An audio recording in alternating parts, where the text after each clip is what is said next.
Tão urgente, meus amigos. Quem cravou aí o Arrascaeta cortado da Copa do Mundo, e foram muitos portais, jornalistas cravando, eu falava para vocês, ele faria exames, não tinha nada certo, que o Arrasca estava fora da Copa.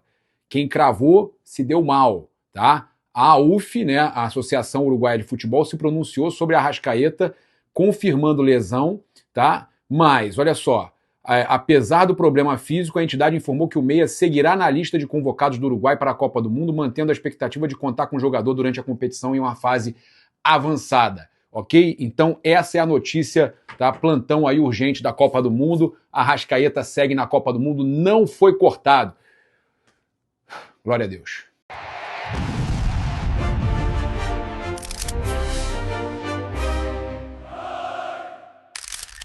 E ainda na linha, né, de uma possível negociação do Cebolinha, que aí eu falei para vocês que com o Grêmio seria mais tranquilo de acontecer, por quê? Saiu uma informação de que o Flamengo estaria interessado na contratação do zagueiro Vieri do Grêmio, jogador de 21 anos, muito bom zagueiro, né? Eles têm ali bons jogadores no Grêmio agora, esse zagueiro é muito bom, o sul do país costuma ter bons zagueiros, e saiu que o Flamengo estaria interessado na contratação do Vieri e que também poderia envolver o Everton Cebolinha numa possível negociação. Também fiz uma apuração aqui com relação à possibilidade do Cebolinha voltar ao Grêmio. Isso aí realmente a gente sabe que há o interesse do Grêmio, há interesse até do jogador também, mas o que nos passaram é que a probabilidade maior, se acontecer algum negócio envolvendo o Cebolinha, é com clubes de fora no meio do ano. A questão de zagueiro que me passaram é que o Flamengo não deve contratar zagueiro, já contratou o Vitão agora recentemente, o Flamengo não deve contratar zagueiro no meio do ano, o Flamengo só contrata zagueiro se algum zagueiro sair, por exemplo, se uma das vendas do Flamengo após a Copa for o Léo Pereira, se uma venda depois da Copa for o Léo Ortiz, agora na janela de junho e julho, se um zagueiro do Flamengo sair, o Flamengo contrata, se não sair, o Flamengo não vai contratar agora, e aí final do ano, com o Danilo tomando essa decisão de continuar ou não, se o Danilo, por exemplo, não continuar, aí o Flamengo vai contratar. E aí não faria sentido, porque aí o Cebolinha já sai de graça, já pode assinar pré-contrato no meio do ano. Então, o que nos passaram, fonte ligada à diretoria nos passou, é que não tem sentido nenhum essa possível negociação do Cebolinha com o Grêmio pelo zagueiro Vieri. Vão sair muitas notícias agora, porque o Cebolinha, o Flamengo quer recuperar uma parte do investimento, 3, 4 milhões de euros, para liberar ele mais cedo. Vão sair muitas notícias. O clube tal quer, o jogador quer, não sei o quê, e vai trocar por esse jogador. Só que zagueiro, né, foi o que me passaram, o zagueiro não é o caso do Flamengo agora. Né, que o Flamengo está buscando mais jogador de meio campo, né, o próprio Leonardo Jardim já deixou isso claro, e atacante. Então o Flamengo prioriza isso, talvez um lateral esquerdo, né, isso é possível que o Flamengo também busque no mercado.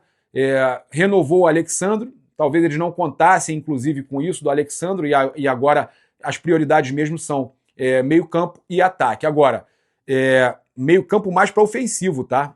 Mais para ofensivo.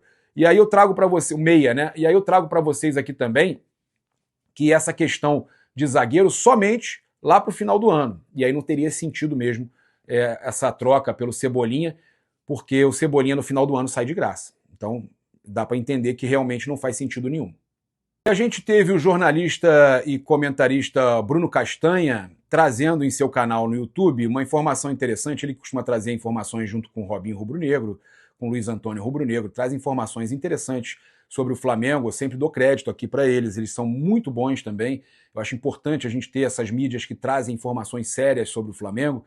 E ele trouxe uma informação que eu achei bem relevante, né, porque a gente trouxe aqui a notícia que uma fonte ligada à diretoria, não é a gente afirmando, essa fonte falou que o Flamengo não poderia gastar muito na janela, muito também pela questão da eliminação na Copa do Brasil, que o Flamengo... e aí aquela grana que o BAP havia contado de 40 milhões de euros para contratar um atacante não teria mais tanto à disposição, que o Flamengo teria que fazer contratação de scout. O Flamengo vai fazer contratação de scout, o próprio Castanho trouxe essa informação, o Flamengo vai fazer as contratações de scout, tá? Isso é certo, mas o Flamengo não contrataria então nenhum medalhão, nenhum jogador mais caro nessa janela do meio do ano.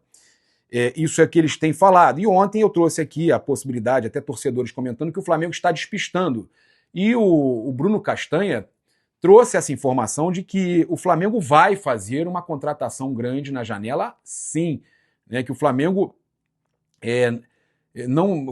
Primeiro que a gente sabe que o Flamengo não está em pindaíba nenhuma, o Flamengo tem dinheiro. Né? O Flamengo precisar vender, não é que ele precise, é a questão do Flamengo ter ali na sua projeção, nas suas metas, né, a necessidade de vender 230 milhões de reais, né, cerca de 30 e poucos milhões de euros. Isso aí no ano, o Flamengo tem ali a projeção de vendas e essas projeções são variadas também, são baseadas também, desculpe, em situação de premiações possíveis e metas também de premiações, até onde vai chegar em determinada competição, e isso vai mudando. Quando você não alcança aquelas metas nas competições, você precisa vender mais. Então tudo isso vai mudando. E aí o Castanha estava debatendo justamente o que eu falo com vocês aqui diariamente, que aquela meta, né, aquele valor que o BAP falou que o Flamengo tinha para contratar, de 1 bilhão, né, para gastar com contratações, com o futebol, na verdade, aquilo inclui a folha salarial anual, que gira em torno de 400 milhões de reais do Flamengo. Né? A gente está falando de 400 milhões anuais. Tá? Então, ali vamos dizer que seja 1 bilhão, você já gastou 400 e poucos milhões com contratações, contando Paquetá, André e etc., não sobra tanta coisa assim. Aí o Flamengo conseguindo fazer algumas negociações aí, chegar nas metas de negociação também, vendendo alguns jogadores, o Flamengo consegue fazer essa contratação mais aí, essas contratações mais na janela, tá? Mas vai ter scout e vai ter contratação, segundo também o Bruno Castanha. Tem saído tanta coisa de mercado da bola que a gente acabou não trazendo uma coisa importante ontem aqui. Eu acho importante a gente emitir nossa opinião sobre isso. O BAP propôs aí uma emenda no estatuto para instituir a profissionalização do Flamengo, né? Ele enviou a proposta ao Conselho Deliberativo para institucionalizar a profissionalização do clube. É uma emenda que levou o nome de Emenda do Profissionalismo. Tá? Sugere aí diversas medidas, entre elas o fim das vice-presidências específicas e que o Conselho Diretor passe a ser o Conselho Gestor, tá? Com vice-presidências, na verdade, tendo pastas remuneradas. Tá? Então, ou seja, gestores remunerados para profissionalizar. É como se fosse uma SAF sem ter um dono. É tudo profissional. Esse conselho seria composto pelo presidente, eleito, e seu vice, além de 13 membros livremente nomeados pelo presidente para exercício de um mandato de 3 anos. Dentre os associados, grandes beneméritos, eméritos e proprietários. A atuação dos membros nomeados do Conselho Gestor estará pautada nos princípios de transparência, equidade, prestação de contas e responsabilidade corporativa. Tá? Então, a proposta ainda está no estágio de passar pelos conselheiros para receber propostas de mudanças. Depois, o texto final será apresentado para a comissão do Estatuto. A tendência é que seja votado até o fim do ano. A proposta exclui o capítulo X, que hoje exige e fala, né, das vice-presidências, alterando aí para um texto sobre a diretora profissional. Essa diretoria profissional presta contas ao Conselho Gestor e será exercida por profissionais contratados com base em critérios técnicos, metas de desempenho e avaliação periódica, assegurando a separação entre governança e operação. Olha que legal, cara.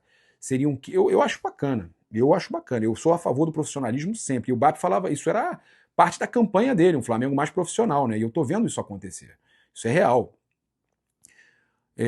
Seriam 15 setores no total: diretoria corporativa geral, marketing, comunicação, administração, finanças, jurídico, esportes olímpicos, futebol de base, remo, conselhos, Flagávia, tecnologia e inovação, relações institucionais e, por fim, gestão, compliance, processos, projetos e riscos. Tá?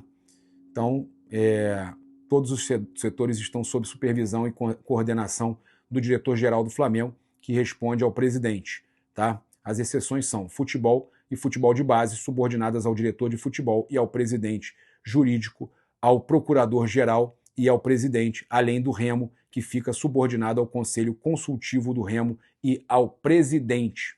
Gostaram? E aí? Eu acho fantástico.